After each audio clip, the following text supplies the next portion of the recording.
الناس قد جاءتكم موعظة من ربكم وشفاء لما في الصدور وهدى ورحمة للمؤمنين.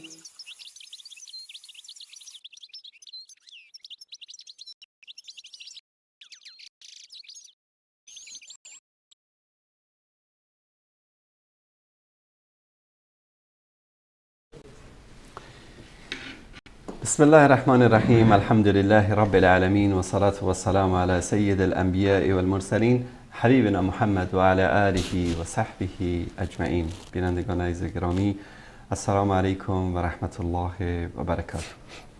در خدمت شما عزیزان هستیم با قسمت دیگری از برنامه نسیم رحمت. در این قسمت در مورد موضوع نفاق در قرآن کریم میخوایم صحبت بکنیم.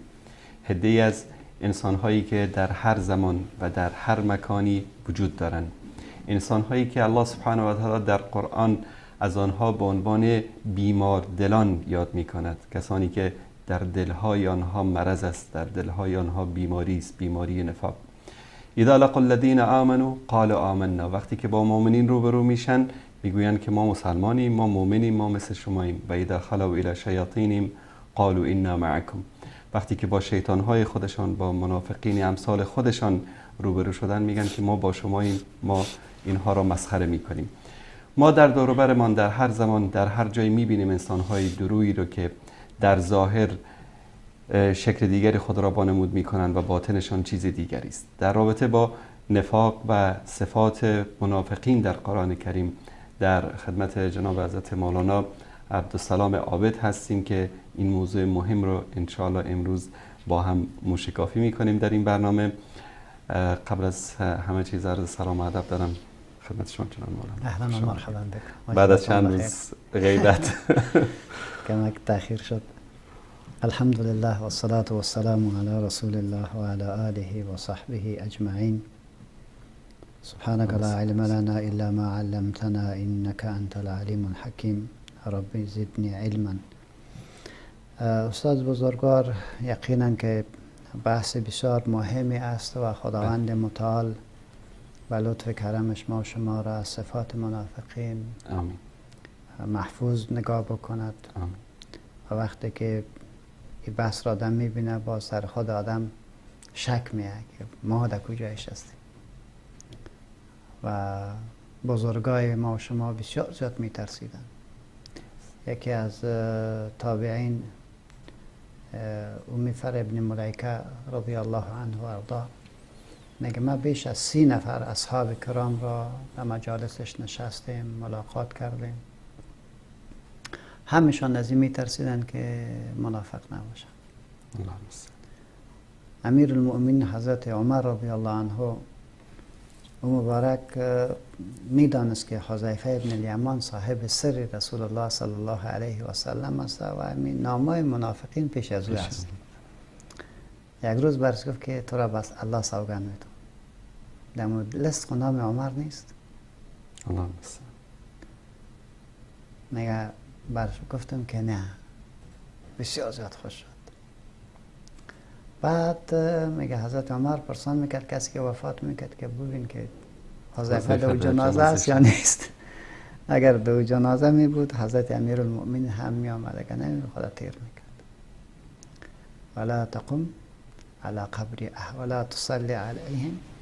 پیغمبر میگه وقتی که اینا میمرن سر نمازشان استاد نشو و امیر رقم سر قبر صحبت هم نکن. از این خاطر حضرت عمر خدا حاضر نمیدانست. بنابراین این بحث مهم است از این خاطر که همه ما شما از سر فکر بکنیم و اگر صفات غلط در ما باشد او را اصلاح بکنیم. و بنابراین علما میگن که نفاق در اصل گرفته شده این نفقه است، مصدر با فعل نفقه است. درست. به معنای خانه‌ای که زیر زمین باشد و دو را داشته باشد که از یکی داخل میشی و از دیگهش بیرون میشی. ابن منظور افریقی رحمت الله علیه این بحث را زیبا تحلیل میکنه. میگه اصلا نافقا در حقیقت امو خانه سوسمار است و سوسمار وقتی که خانه را بر خود جور میکنه، یکی راه را جور میکنه که داخل میشه، باز یک راه را پات میکنه که او را به کس نشان نمیده و تو نمیبینیش این در بیرون. درست.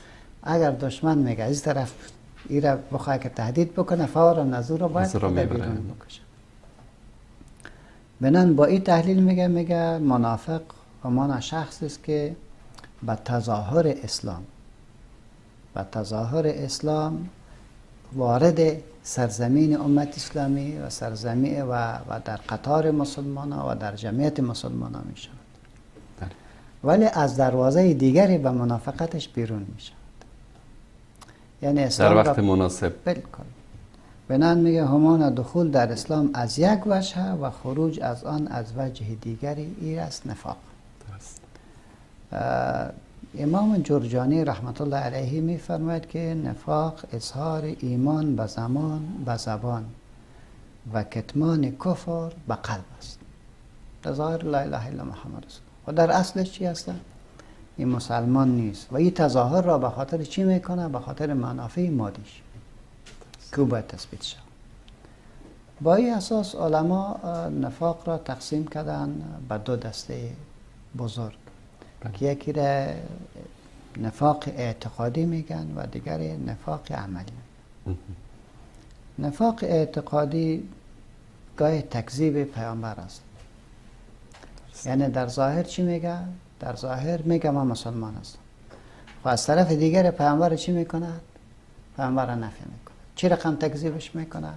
به اشکال مختلف. گاهی رقم تکذیبش میکنه که خب پیغمبر است، خب آخرین پیغمبر نیست.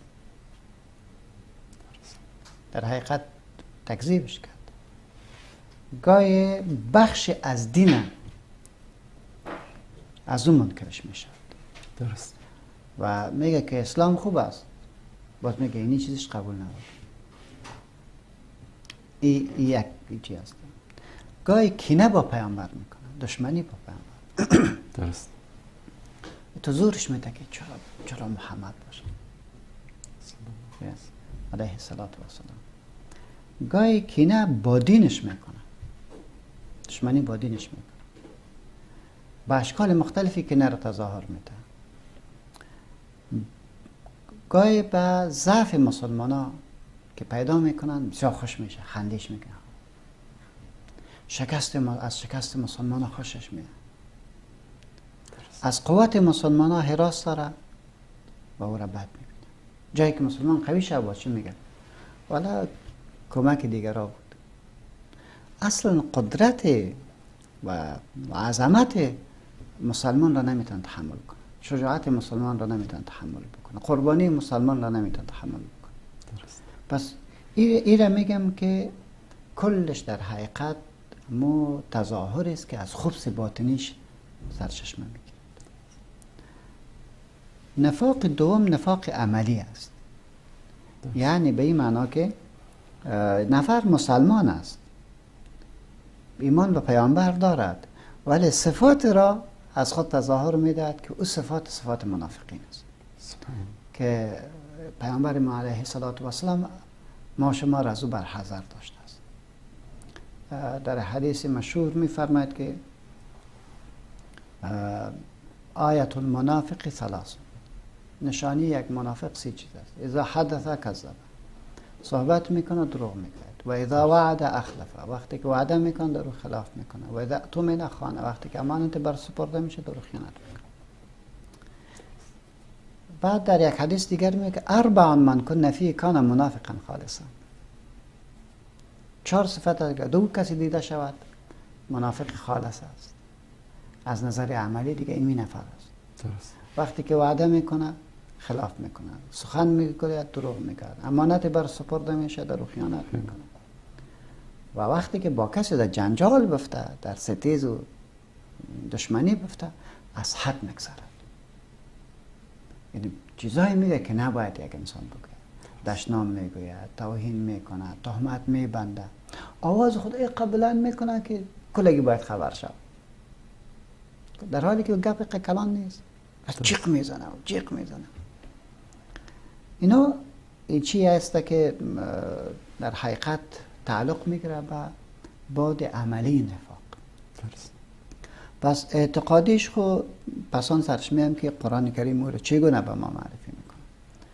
نفاق عملی این نیست، یعنی خدا مسلمان است ولی صفت کی است؟ صفت مسلمان نیست، صفت منافق است. و منافقیم که ان المنافقین فی درک الاسفل من النار، تا آخرین طبقه دوزخ میره. پس او مسلمان اگر دروغ گفتی، اگر خیانت میکنی، اگر وعده خلافی میکنی، اگر فجور میکنی در دشمنی، بفهم که در حقیقت میری در مو بدبختی که اونا دچار شدن. و پس مسلمان باید از نفاق عملی دوری بگیرد.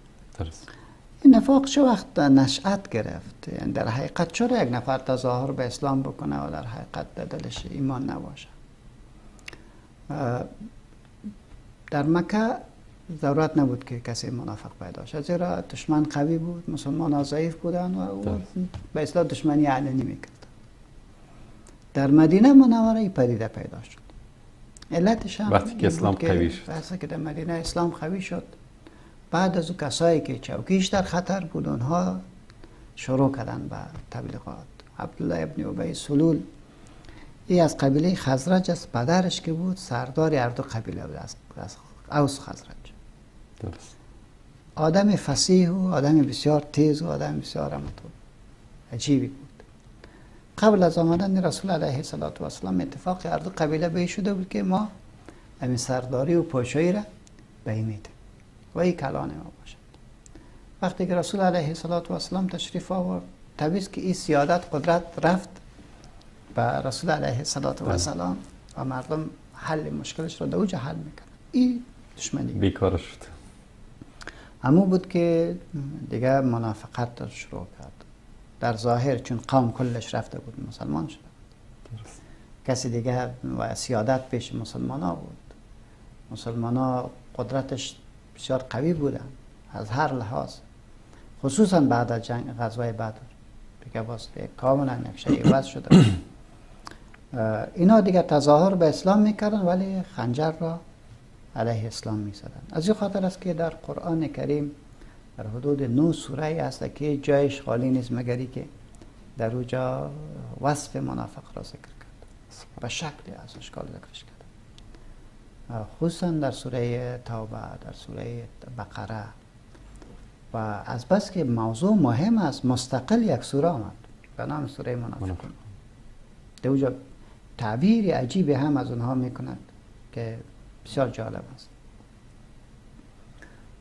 وقتی که سوره مستقل می آید و در تمام سوره هایی که در مدینه نازل می شود در اوجا به شکلی از اشکالی قضیه مطرح می شود، برای ما مسلمانان میره میگه که اینا ماری آستینتان است و بسیار زیاد خطرناک است. بدان وقتی که مار آستین بوده باشه و گزیدن خودت خوب سخت نیست. از این خاطر باید احتیاط رعایت شود و بسیار جدی این موضوع را در قرآن کریم برای ما شما و معرفی گرفته.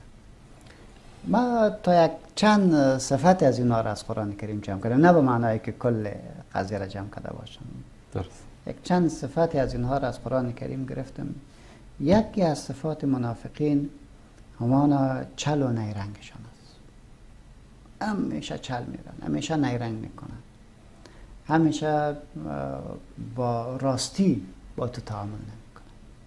و قرآن کریم از این موضوع بر ما میگه ان المنافقین یخادعون الله و هو خادعهم. منافق صفتش است که همیشه نیرنگ میکنه. میگه شما را خب بگذاریم با خدا نیرنگ میکنه. صحیح الله ان المنافقین یخادعون الله و هو خادعهم. الله هم جزای از این چلش را برش میده، همیشه رسوایش میکنه، همیشه ذلیل و خارش میکنه. این خو یکی از صفاتش است. پس وقتی که کسی که نیرنگ کرد، چل کرد، بفهم که یک علامه از نفاق در وجودش است و مسلمان چل نمیکنه. درست. واضح و روشن قضیه را بیان میکنه. نکته دومش یا صفت دومش تکاسل و سستی در عبادات است.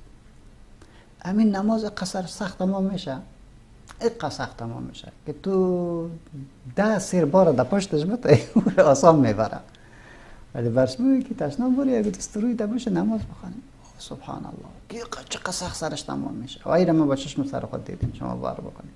درست. در نماز خواندن از این خاطر قرآن کریم میگه که ان المنافقین یخادعون الله و هو خادعهم و اذا قاموا الى الصلاة قاموا کسالا یراؤون الناس ولا یذکرون الله الا قلیلا. وقتی که باز در مجلس میخیزن که کلگی به اسلام یه از کلش که چی میگه وقت نماز نشده ریاکار میشه. تنها که باشه در خانهش یک بلیستیش مجلس نمیره، جماعت میزنه. اگر بفهمه که فایدهش در جماعت از کل که اول در مسجد میشه، صف اول دیگه تسبیحش هم دراز میشه، قوارش هم میتونه. و اذا قاموا الى الصلاة قاموا کسالا. خدا دل بسیار به سختی و به چی یمت اوهش میشه و به نماز استاد میشه. ولی یراؤون الناس همیشه ریاکاری میکنن. ریاکاری یعنی چی رقم؟ یعنی وقتی که بفهمه که چطور این مردم میگه دست خدا میگیره سیش نه اشرف بنی وار ممکن نماز استاد میشه یه تو خدا میگیره. یه نه منافقی کردن دیگه خیالش میگه که آخر بیوزو نماز میخواد. همیشه یعنی با یک شکل تظاهر میکنه که این همه چیز است. درست. همه چیز نیست. و رکوع را دراز کو، سجده را دراز کو، این چیزا را میکنه. ولا یذکرون الله الا قلیلا. الله را یاد نمیکنه به عظمتش چون خالقش است، معبودش است. میکنه. الا قلیلا گفت که یگان بر سرش فشار میاد. باز دیگر باز میگه خدای دیگر نجاتم بده. باز میگه حسین بچه خدا، نواس خدا. لا حول ولا قوة الا بالله. سوم صفت منافق همان ترس و جبن. سخت مردم ترسو هستند، جبون هستند. در حالی که صفت مسلمان چی است؟ شجاعت. بسیار با غیرت و شجاع است. اینا جبون، ترسو. در سوره منافقون آیه 4 میخوانیم و اذا رأیتهم تعجبک اجسامهم. یک قواره از یوره که ببینی دبل پاک و یک قارت بسیار قوی و چنان زیبا و مامتو پر رنگ خود جور میکنه و این یقول تسمع لقولهم. اگر کلام گپ بزند چون ظاهرش بسیار زیبا جور که کلی که بزنش گوش میکنه. چی میگن؟ پروفسور صاحب چی میگن؟ تسمع لقولهم کأنهم خشب مسنده. گویا همون کنده های تکیه شده به دیوال، همون تو دبل، همون تو چارسانه، همون تو با لکس میشینن دیگه. در عین قوتش که تسمع لقولهم یک بحث را شروع میکنیم که چطور از سرزمین دفاع بکنیم و چطور. حالا میشه که امریکا بجنگه، میشه که روس بجنگه، چون چی میکنه؟ این بسیار بر سخت تمام میشه. دفاع از سرزمین، دفاع از ارزش، دفاع از دین. این گفت که باز بگیریم کی گفت میشه دیگه. این کنده های قوی که در ظاهر باد بود، اینا یحسبون کل صیحة علیه. گمان میکنه که کل بدبختی سر رو هر راکت که میاد در جان ما میخوره. بعد از باز دیگه سستید میشه. الله میگه هم العدو. اینا دشمنان راستینن. هم العدو فاحذرهم. خود را از شرش نگاه بکن با درایت، با نقشه، با پلان، با دقت. قاتلهم الله انا یؤفکون. الله برش دعای بد میگه الله اینا را بکشد. کدام طرف اینا از حق برگردانیده میشن؟ جایی که حق است اینطوری و میشه، جایی که حق است اینا عقب نشینی میکنه. سبحان الله. وقتی که آیت را آدم بخونه باز عجیب است. در ظاهر میگه اما تو تسمع لقولهم. چرا میگه متخصصین هستن، تجربه کارین هستن و فلانه. بعد از وقتی که برش بگوی که خب گپ در کجاست، باز همه چیز فرو میزن. چهارم صفتش استاد قسم زیاد میخورن، بسیار زیاد قسم خور هستن. در سوره مبارکه توبه آیه 56 57 ما میخوانیم که یحلفون بالله، با الله سوگند میگیره، والله بالله انهم لمنکم. سوگند میخواد که ما از شماست. چی ضرورت داره که قسم بخوری؟ و ما هم منکم، در حالی که اینا از شما نیستن. سوگند خو میخورن ولی در حالی که از اینا. ولکنهم قوم یفرقون. گروهی هستن که همیشه جدایی را دوست دارن، اختلاف را دوست دارن، که بیای فوراً اختلاف مندازن، صف را مشکنانه. عادتشان در این شکل است. هیچ وقت کلمه وحدت را به کار نمیره. لو یجدون ملجا او مغارات او مدخلا لولوا الیه و هم یجمعون. فقط یک پناهگاه را یا یک قلعه‌های از کورک پیدا بکنن که از این جنگ و از این دفاع از حریم، از وطن و از ارزش کنار برون، لولوا الیه. اول نفر هستن که باید میرن بعد تایرم جای نمیشن، یکی را خدا بسته میکنه سرش. چی گپ هستن؟ عجیب است. کل جنن. پنجم صفت منافق بدبینی با شریعت اسلامی است. با شریعت اسلام سخت بدبین است. نمیتونن که شریعت اسلامی به عنوان یک نظام و به عنوان یک قانون و منهج او در عرصه تطبیق بیاید. از این سخت بدش میآید. در سوره مبارکه محمد آیه 9 میخوانیم ذالک بانهم کرهوا ما انزل الله فاحبط اعمالهم. ولی منافق هم سلسله اعمال خدا را، چون در صف مسلمان ها حج میره، نماز میخوانه، از جمله مسلمان ها هستن، نکاح میشه که بمیرد به اصطلاح به طریق اسلامی دفن میشه، این کل چیزا میشه. الله میگه که چون شریعت تطبیق شریعت خدا را بد میدیدن، از تطبیق منهج الهی حراس داشتن و او را بد میدیدن، الله میگه فاحبط اعمالهم. اما کار نیکم کار کرده باشه الله برش باطلش میکنه. از این خاطر ما داریم یک مکس بکنیم استاد که با شریعت الهی چرا مردم باید دشمنی بکن؟ با شریعت الهی مسلمان دشمنی نمیکنه به هیچ وجه، بلکه منافق است، کافر است و بیدین است که با شریعت الهی دشمنی میکنه به خاطر اون بیماری که در دل داره. ولی یک چیز باید بگویم استاد که یگان بار یک تعداد جهال بله. که به نام خود عالم میگوید، ادعای علم میکنه در حالی که از عمق قضیه خبر نداره، به فتوای غلطش، به تعبیر غلطش مسلمانان را وادار میکنه که میگه که این اسلام باشه ما قبولش نداریم، اگه این دین باشه ما قبولش نداریم. درسته. این را منافق نمیگه، این در حقیقت با دین دشمنی نداره، خود با جهل از این دشمنی داره. درست. چی گپ هست که تو مکتب شروع نمیکنی؟ کدام عالم گفته که نکو شروع؟ امو را به من نشان بده. امو کسی که میگه که من میگم که شروع نشه کی است؟ امو خدا نشان نمیده. در کجای قرآن و سنت آمده که دیکتاتوری، استبداد، این چیزی که به نام دین بیاید و مردم وقتی که مخالفت میکنن باز نمیشه که اونا رو بگن منافق است. این نمیشه. در اینجا باید دقیق بوده باشیم، زیرا تعبیری که تو میکنی و دین نیست. اراده مردم باید در نظام تمثیل شود و سر اراده مردم چلیپا کش کردن که تو هیچ نیستی و تو چی کار هستی که گپ بزنی. با این شکل کسی مخالفت میکنی به معنی از این نیست که بگم بود تاپه منافقان در جان هر کس زده برو که منافق است. چرا؟ کره ما انزل الله. ما انزل الله را کسی نمیگه، بد نمیگه. آنچه که از ترشحات ذهنی خودت است و او را سر مردم به نام اسلام تحمیل میکنی که تزوب مخالفت مردم میکنی. جناب مولانا، یعنی واقعا برای من جای تعجب بود. ما در افغانستان از طبقه زنها اوناس به اصطلاح شاید هزاران استاد و فهمیده و حتی عالمای دین داشته باشیم، دعوتگرایی داشته باشیم، حافظای قرآن داشته باشیم، مدارس دختران را تعطیل کردن به حجتی که ما مثلا امکانات نداریم یا برنامه‌های خود میخوایم تنظیم بکنیم.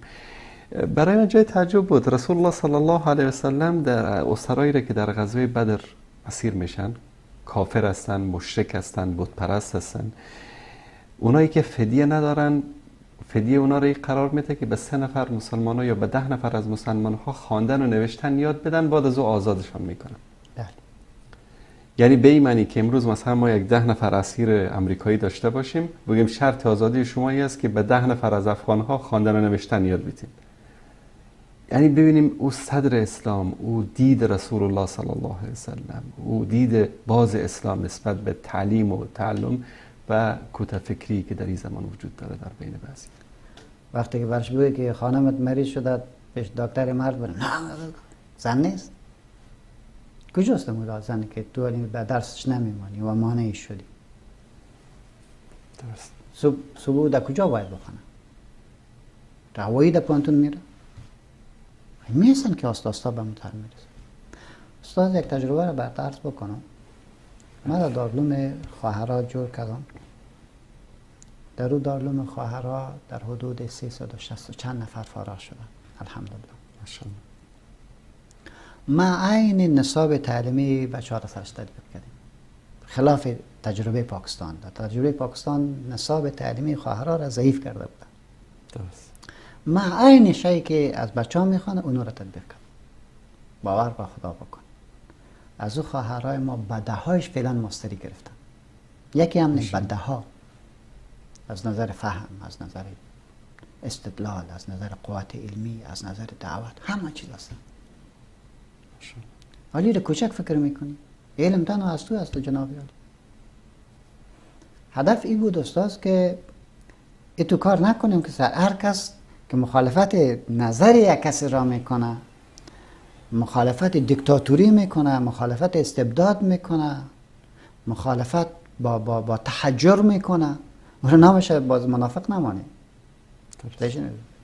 دین بسیار یکی از خوبی های دین همیسته که ما نقد کنیم، نظریات شخصی را و سلیقوی را نقد کنیم و اجتهاد به نقد بگذاریم. تقلص‌گرا نباشیم. نباید باشیم. ظروف خود را بسنجیم، ظروف خود را بسنجیم و مقتضای ظروف خود باید قدرتی زیرا داشته باشیم که تجدید در نظر خود بکنیم. روز گذشته فتوا دادن که زن در نماز نبیه، در جماعت نبیه. خب این زن در دکان میره، این زن در دفتر میره، این زن در نماز جمعه که بیا حرام شد. در حالی که جایش جدا، رایش جدا، همه چیز جدا. ما در هر دو مسجد، در مسجد پیش خانه ما که هست رایش جدا کردیم، وضوخانهش جدا کردیم، هیچ مطلق همه چیز جداست. علی برش بود که تو در نماز میاد. یعنی چرا؟ باز ببینی که عرف جامعه چطور است. عرف جامعه طور است که امی زن میره و در بازار کلی خرید میکنه برای شاه و عروس. نمیکنه. درست. در بازار نمیکنه. کل راه بارن که در وقتی که فهم دینش بالا میره سرش قیدات بگذار. لا حول ولا قوة الا بالله. از این خاطر این موضوع قابلیت از این داشت که ما سرش بحث بکنیم که هر چیزا به نام مخالفت باشه را نفاق نگوییم. درست. منافق که مخالفت با تطبیق حکم شرعی میکنه او خبث داره، ولی علما که نقد میکنه، اهل دعوت که نقد میکنه، صلحا که نقد میکنه، این منافقت نباید بکنه. این به خیر نظام است که باید انعطاف بکنه، از تحجر خود باید پایین بیاید، دید خود را باید بزرگ بکنه و این دید آمده به خاطر از که بزرگ بیاندیشد و قرآن تصریح میکنه که یرید الله بكم اليسر ولا یرید بكم العسر. تصریح میکنه پیامبر خدا بشروا ولا تنفروا یسروا ولا تعسروا. این بعثت بالحنفیه. در زیر علما ترجمه میکنه تا بگن بالحنفیه السمح السهل. بعد قبول بکن مخالف را. تو نکنی که مخالف تاپه بزنی و حذفش بکنی، تاپه بزنی و حذفش بکنی و نگذاری که یک کسی دیگری دیدگاه داشته باشه و در مقابل دیدگاه تو دیدگاه خود را عرضه بکنه. این به معنای مخالفت با شریعت نیست، بلکه در حقیقت نقد علمی و استاده شدن در مقابل استبداد و دیکتاتوری. این رقم ما جهاد میدونیم، این مبارزه مجوز و جایز و زیبا میدونیم. خیلی چرا این کار نکنیم؟ کل چیز باید در مقابل تو بوده باشه. و تو باید سر شور بتن که هرچی که تو میگی و هم حداقل همین سوال کردن که از کجا گفتی و چرا گفتی. جالبی است که جهل خودشان از دین را به عنوان دین به مردم میخوان به قبرانان. رسول الله صلی الله علیه و سلم میفرمایند که زنها را از مساجد الله منع نکنید. به چه دلیل منع میکنن؟ خب یعنی من میگم استاد این بحث علمی است و ما دلایل دیگه داریم که خب زن میتونه خانه نماز بخونه در قهر خانهشان خوب نماز بخونه. ولی فقه واقعی چی میگه؟ فقه الواقع. فقه واقعی خب بسیار مهم است. فقه یعنی متاسف هستیم استاد به هر صورت. الله متعال هدایت نصیب کنه. آمین. بخل در امور حق. اتو بخیل و همنوایی با چی؟ با منکر. این کارشان است. در خیر سرمایه گذاری نمیکنه منافق. درست. در شر چی میکنه؟ با سرمایه گذاری میکنه. قرآن کریم این موضوع رو میگه که المنافقون و المنافقات بعضهم اولیاء بعض. یکی به دیگه دست میتن. چی میکنه؟ یأمرون بالمنکر و ینهون عن المعروف. جایی که منکر است پس دیگه پولم میتن، یک دیگر حمایت هم میکنه ولی آزادی است، هر چی که میکنه کده میره. یأمرون بالمنکر و ینهون عن المعروف و یقبضون ایدیهم. در امور خیر باز دست چی میکنه؟ باز بسته میکنه. اگر تو برش بگی که در اینجا یک مسجد جور میکنیم والله اگر یک 16 پلی برد. اگر تو برش بگی که خب فلان جا چکر میریم باز میگه صحیح شدی. دیجا باید لکاب کنیم. یعنی اتو یک حالت هم دیده شده استاد که بیش از 100 نفر از افغانستان به خاطر ساتری و عیاشی در دبی آمد. تکت رفت آمدشان بوک و وایلا. و ملت بیچاره در چه وضعی؟ بله. بگم است. و یقبضون ایدیهم نسوا الله فنسیهم. الله را فراموش کردن یا حکم الله را فراموش کردن. خدا اینا را فراموش کرد. ان المنافقین هم الفاسقین. هم الفاسقون. منافق در حقیقت امیر بدکار مردمانی هستند. بدکار مردمانی هستند. ببینیم که در تعاون در منکر یکی از صفات منافق است. تعاون در منکر. هر جایی که منکر بوده باشه این از کلش کرده خوب اسکر است برش. خوب اسکری میکنه برش. در خیر دست خود را میگیره. ابدا تو یک کار خیر و یک پروژه خیر از اینا نمیتونی توقع داشته باشی. خوش شدن به مصیبت مسلمان ها این هفتم صفت منافق است. در سوره مبارکه اعراف آیه 120 میخوانیم و این تمسسک حسنتون تسؤ. ای پیامبر اگر به تو کدام خوشی بیاید، چی خوشی در خبر باشه، چی خوشی در عمل باشه، چی در فتح باشه، هر چی خوشی بر بیاید تسؤهم. اینا رو جگر خون میکنه، ناراحتشان میکنه که چرا این رقم شد. ما گمان میکنیم که این خراب میشه. وقتی که خبر پیروزی مسلمان ها میاد دیگه اینا خفه میشه. اقتصاد مسلمان ها بالا میره اینا خفه میشه. بس دیگه تسؤهم و این تصب که اگر برسد به شما سیئتون یفرحوا بها. بعد از اون دیگه خوش میشن. یکی بگه با او کپایچ میکنه. و این تصبروا و تتقوا لا یضرکم کیدهم شیئا. اگر صبر بکنن او مسلمان و تقوا پیشه بکنن، این چغلی از اینها و این بداندیشی از اینها و این منکراتی که اینا میکنن لا یضرکم کیدهم شیئا، هیچ ضرری به شما نمیرساند چیزی هم. ان الله بما یعملون محیط. آنچه که اینا میکنن الله خوب احاطه داره سرش. فرار کید و نقشش پیش خداوند متعال ظاهر است، از ناپوت نیست. بنابراین این دیگه صفت است که در انسان ببیند. هشتم صفت مخالفت با شریعت اسلامی. سخت مخالفت با شریعت اسلامی میکنه. الم تر الی الذین یزعمون انهم آمنوا بما انزل الیک. آیا نمیبینی به سوی آنانی که گمان میبرند انهم آمنوا، که گویا ایشان ایمان آوردن بما انزل الیک، با آنچه که به سوی تو نازلش کرد. گمانت میبره که ما چی هستیم؟ مسلمان هستیم. و ما انزل من قبلک، آنچه که پیش از شما از دین بود و او هم باور داریم. با چی میگه؟ یریدون ان یتحاکموا الی الطاغوت. بازی دوست دارن که قضایای خدا ببرن به چی؟ به طاغوت. و قد امروا ان یکفروا به، در حالی که دستور داده شدن که باید منکر طاغوت شوند. چون تو مسلمان هستی به خود باور داری که خداوند متعال شریعت را به تو فرستاد که کامل است، شامل است، الهی است، ابدی است و وسطی است. با این شریعت، با این نظام زیبا، تو چی که گفته رئیسی؟ دموکراسی که بگه می لا بدنشان زیاد میشه، خوش میشه. وقتی که اسلام بگی با چی میگه؟ افراطیت.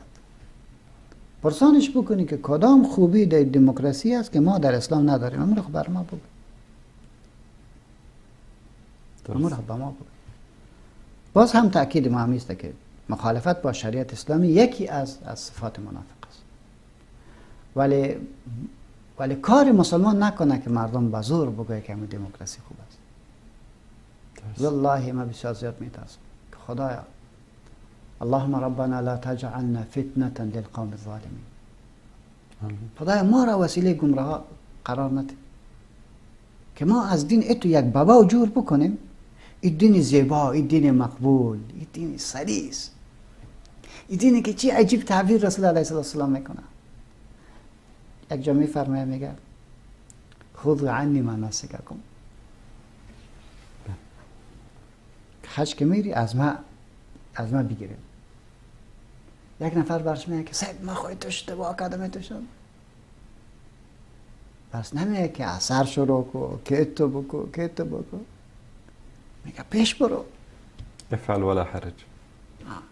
سبحان الله، شما فکر بکنید افعل ولا حرج. اوجا چی گفت که خذوا عنی مناسککم. اینجا اشتباه میاد، غلطی میاد پیشش.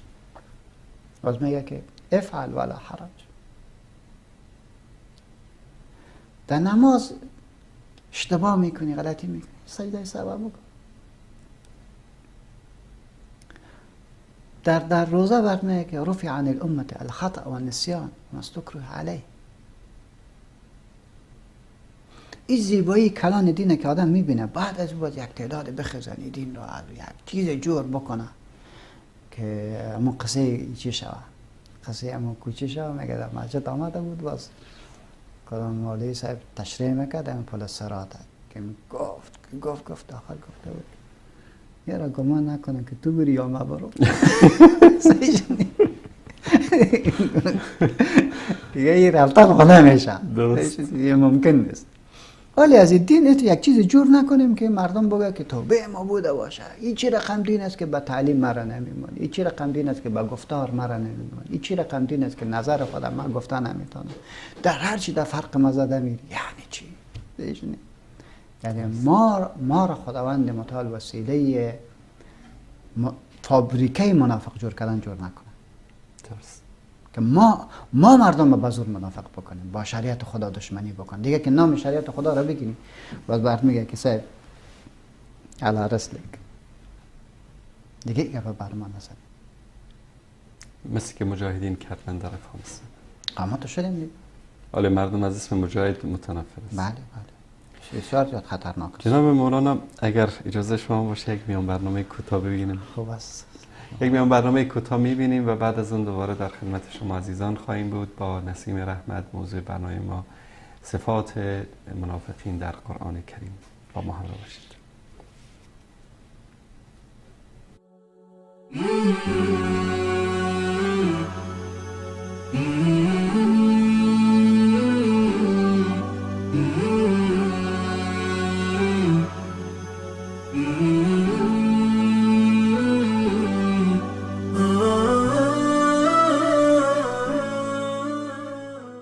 به کانال تلویزیونی ندای حق خوش آمدید.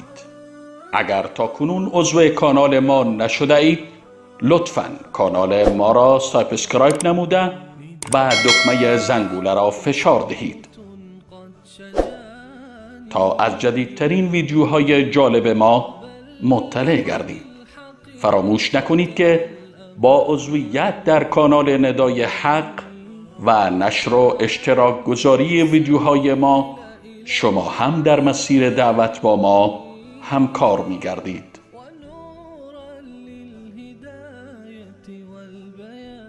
ندای حق، ندای توحید و حقیقت.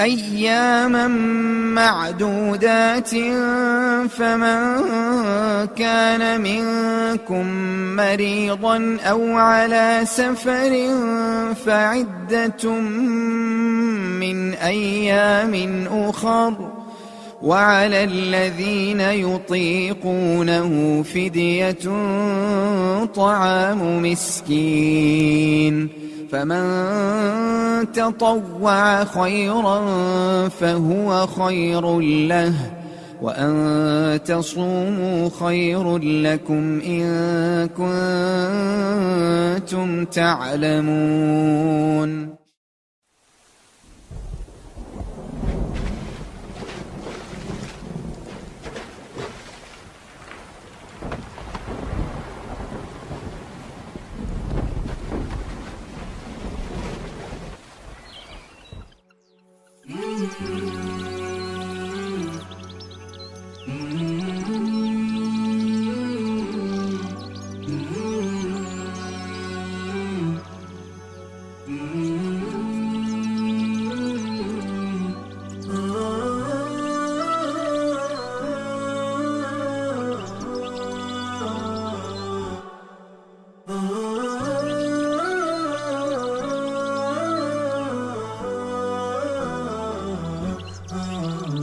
نداء الحق صوت قد شجاني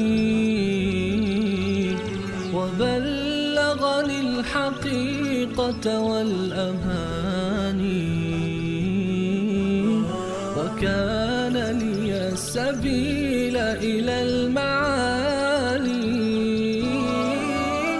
ونورا للهداية والبيان.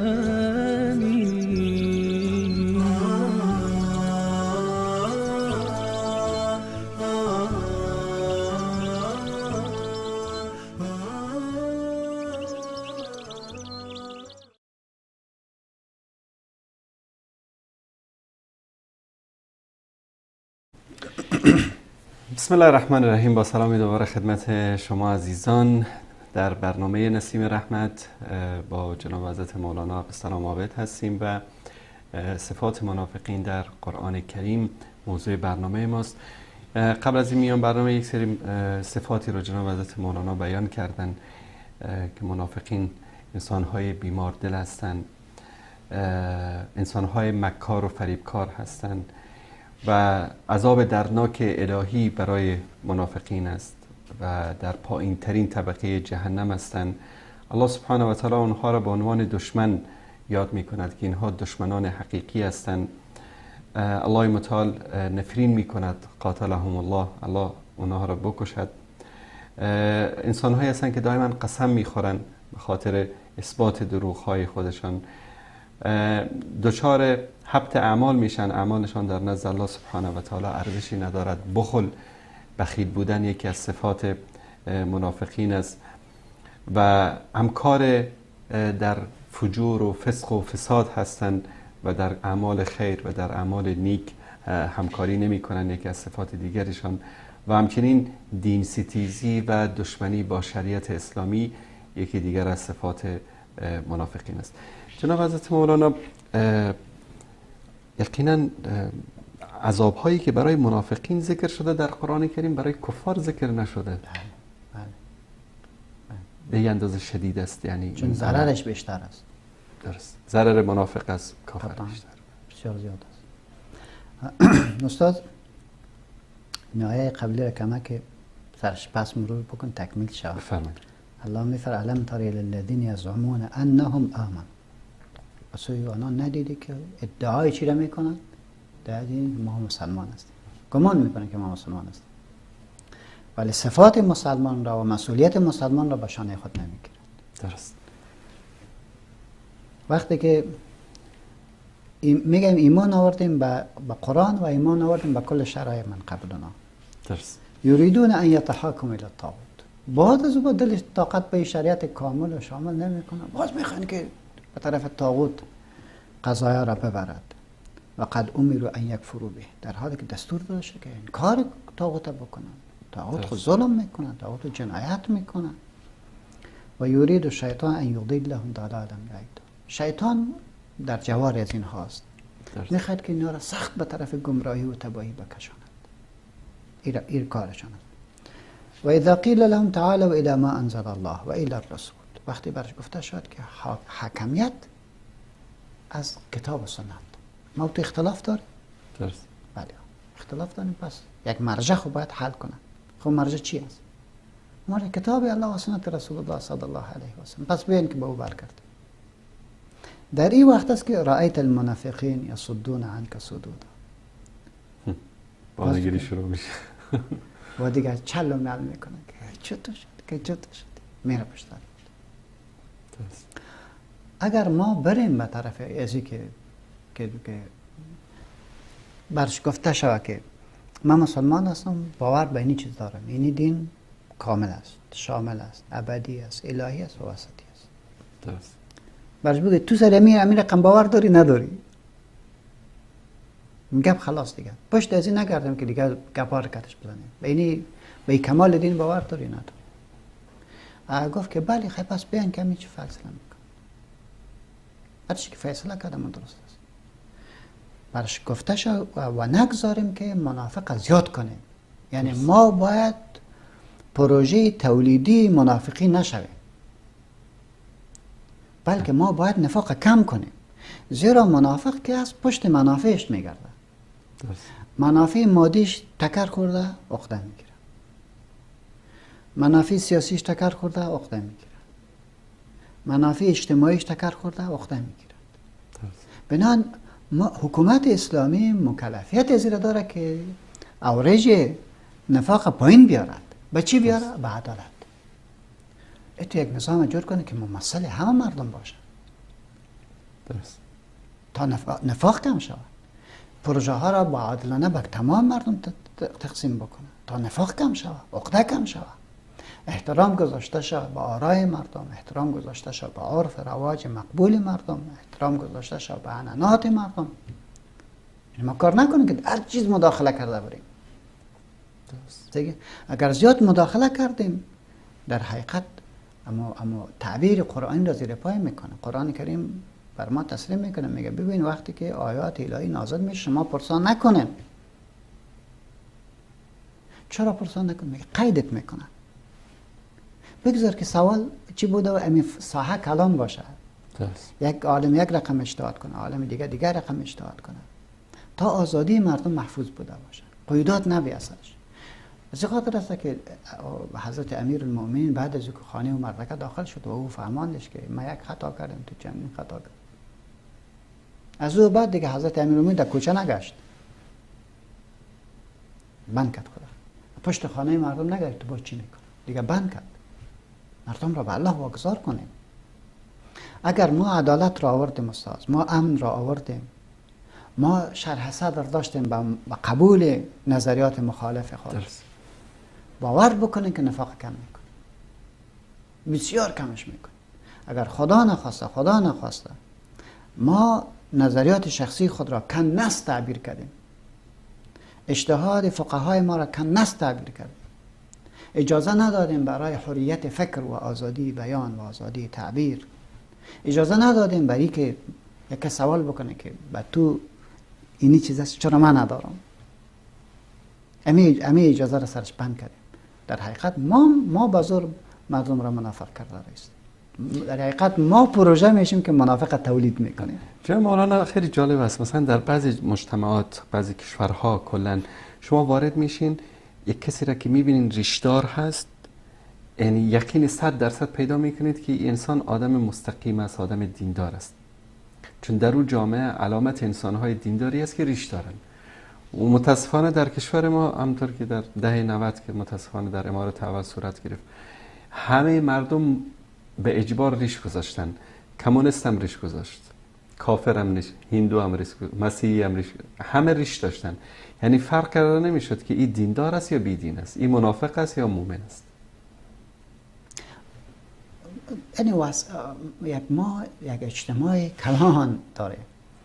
نگذاریم که کل مسلم واری باشه، دیدش، رفتارش، لباسش، قوارش، همش مسلم واری باشه. از خاطر ما عرض کردم گفتم سنت 3 نوع است: مؤکد، غیر مؤکد، زواید. در سنت مؤکد یعنی چون یک بعضی از سنت های مؤکد است که رنگ شاعری داره. درست.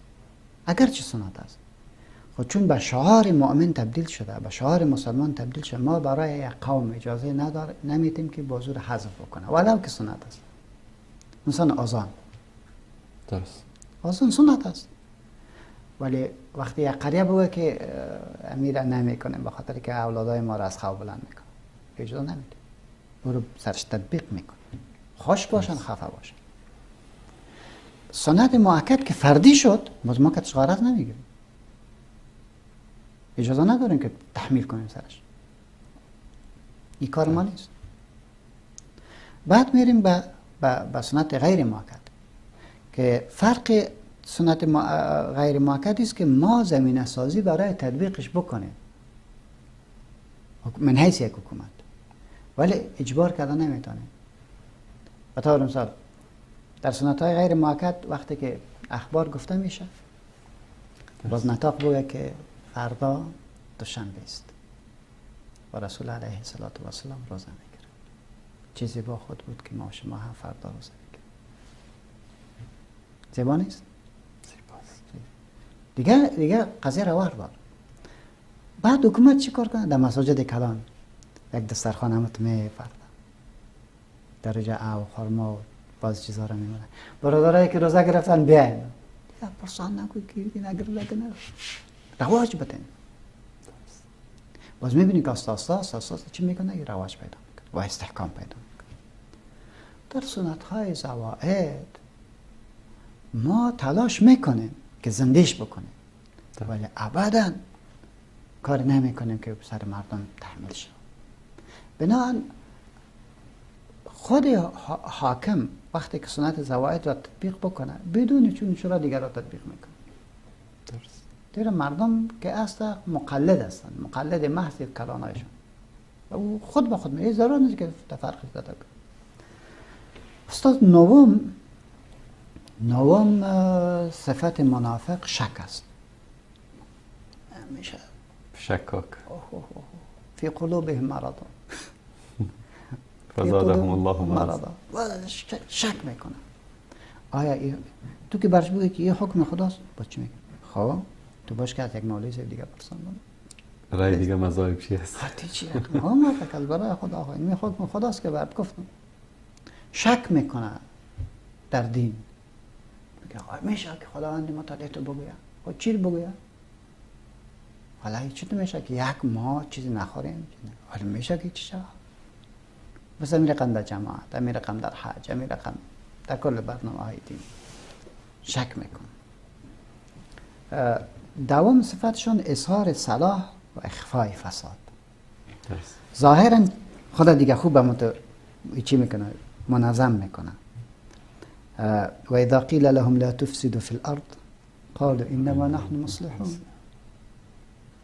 پس ما چی میخوایم؟ اراده ایجاد آزادی بیان میخوایم، آزادی میخوایم.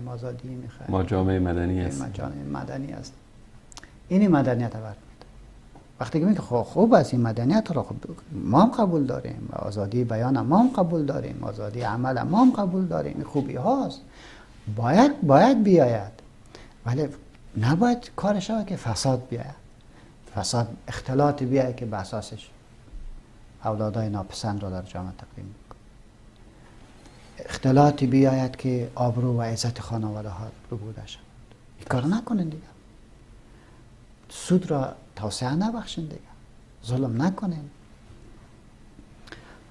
11 صفتشان تمسخر و استهزاء به ارزش‌های دینی عادتشان است. ولئن سألتهم لیقولن انما كنا نخوض و نلعب قل ابالله و بآیاته و رسوله کنتم تستهزئون. ولی مسخره دیگه، سر شریعت هم مسخره میکنی. با اشکال مختلفی تمسخر چی داره پیش میکنن. یعنی یگان کلمه را من میشنم باز میگم که خدایا این خود دوستم است، خوبه این همه تو گفت، من میفهم که همه تو گفت، ولی من چی بگویم برش که تو کلان گپ زدی، کلان گپ زدی که الله سرت محاسبش بکنه با جواب دادن نمیده. مثلا مولانا خیلی جوکا و فکایی‌هایی که امروزه در جامعه ما رواج پیدا کرده، یک ملا آمدی رقم کرد، طرف نماز میخواندی شد، طرف حج رفته بود، یعنی باز در مجلس قهقه همه میخندن. یعنی سر شعائر نه بلکه ارکان دین تمسخر صورت میگیره. قطعا من میره گفتم استاد، یعنی به شکل انسان گپ میزن که تعجب انسان میکنه. در خانه ما چندین نفر دوستای ما میای با چه میگن ولی ملائکه در آسمان دول زد، او از برای خدا تو میفهمی چی گفتی؟ ولی بسیار با خنده میگوید. من نمیگم که این منافق است، ولی فهمشان از دین بسیار زیاد ضعیف است، در حالی که قصدن یعنی متساخته میشه که باید ارزش‌های معنوی را احترام نکنی و کوچکش بشماری. 10 نقاط دیگه داریم که به این شکل استهزاء میگوید. در حالی که استهزاء بکنی به شریعت رو وقتی گفته شو کار نکن، کنا نخوض و نلعب. ما قصد سرگرمی بود، یک ساعتی میکرد. هدف مقدم است. لطف کنید شأن نزول همین آیه را بیان بکنید، قضیه قاریان، چون فکر میکنم خیلی نیاز است برای جامعه ما با عبارات تندی که الله سبحانه و تعالی مورد تهدید قرار میده و اینا هم حرفی که زده بودن سر مسئله قاری قرآن تمسخر کرد. بله استاد، وقتی که میبینیم که ابعاد مختلف داره. بله. یک بعدش همیسته که در خود اصحاب صفه، بله، قاریای قرآن کریم از نظر علم آراسته بودن ولی از نظر مادیات چیزی نداشتن. درست. بنان در لباسشان کم بود، در خوراکشان کم بود، در مجالسشان بسیار عادی و با تمکین میششتن. باز اینا میبادن نیره عنوان میدادن، تمسخر میکردن. وقتی که تمسخر میکنن الله متعال خفه میشه که تو این اهل الله هستن، یعنی مردم های راستی شاعر دین هستن. و وقتی که با علم استهزاء بکنی که به تو چی میماند؟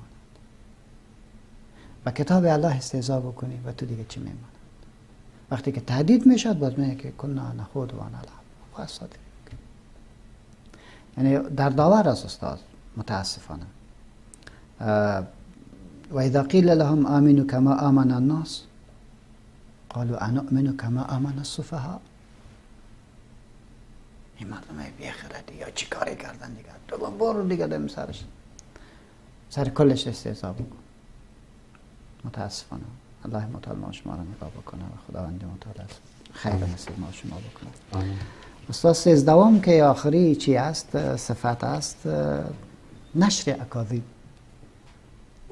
اینا BBC هستن.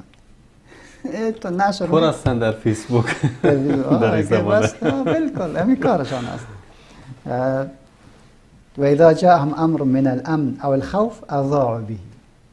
بدید میکنه صاحب، تو یک نشرات دارن، از دروغ جور کو، از راست جور کو، از او بگی گفته برو. این عادتشان است. در حالی که مثلا شایعه پراکنی، شایعات چنان جور میکنن که یعنی اگر دیگه معلومات از دیگه جا نگیری گمان میکنی که همه تو یک قضیه را که کسی مشوره میکنی او را دیگه انلاج میکنه، دیدش میکنه، هر جایی که بر از دیگه یا میکنه. صفت منافق است. استاد عزیز اگر اگر خواسته باشیم که تو نتیجه گیری بکنیم دیگه چی خود را در 3 نقطه میخوایم چی بکنیم. یکی در سوره توبه آیه 68 الله میگه وعد الله المنافقین والمنافقات والکفار نار جهنم خالدین فیها هی حسبهم ولعنهم الله ولهم عذاب مقیم. این نتیجه است. کسی که دارای از این صفت شد الله میگه وعده کرده منافقان را و زنان منافقه را و کفار را نار جهنم، آتش دوزخ، خالدین فیها همیشه می باشند در آن، نیست که کم باشند. هی حسبهم، همون برشان کافی در مقابل از بدی که کردن و غلطی که کردن و نفرین کرده خداوند متعالشان را، برایشان عذاب دائم است، قطع نمیشه. در سوره توبه آیه 73 میخوانیم یا ایها النبی جاهد الکفار والمنافقین واغلظ علیهم. جاهد الکفار و منافق را از برنامه مبارزت بیرون نکش. تو باید برنامه داشته باشی که چگونه با منافق رفتار کن. واغلظ علیهم، سختم سرش بگی. و مأواهم جهنم و بئس المصیر، جایشان آتش است و بد مرجع از آتش. این رو باید تأکید میکن. سوم برش میگه ولا تصلی علی احد منهم مات. اوش که مرد از این سردمدارای منافق در سر جنازه ساشت نرو، این را بگذار. ولا تقم علی قبری، هیچ وقت سر قبرش هم استاد نشو، سخندانی نکن. انهم کفروا بالله و رسوله و ماتوا و هم فاسقون. برای از که این موضوع را خوبتر درک بکنیم و خوبتر بفهمیم یک کتاب را معرفی میکنم. اگر دوستای عزیز ما با او کتاب مراجعه بکنه انشاءالله بسیار چیزا را یاد میگیرن. کتابی است که شیخ ازهر دکتر سید طنطاوی رحمت الله علیه او نوشته کرده به نام حدیث القرآن عن النفاق والمنافقین. حدیث القرآن عن النفاق والمنافقین. کتاب بسیار زیبایی است و کل قضیه را جمع کرد، همه آیات ها را، همه شأن نزول ها را و صفات را کلش آورد. و در اخیری که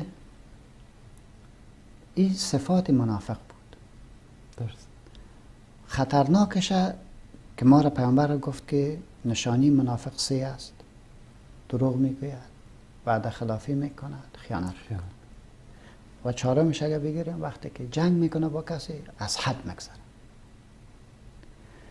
این غالبا این صفاتی هست که مسلمان ها گاهی ناگاهی دوم افته.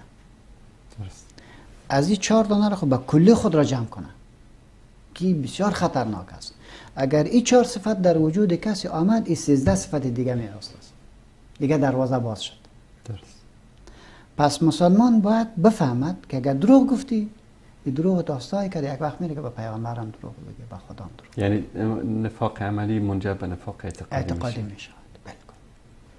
اگر خیانت کردی، این خیانت در دینم باز میکنی، در نوامی سن میکنی.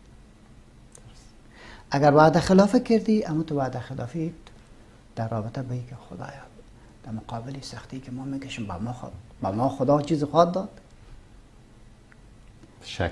با شک میره.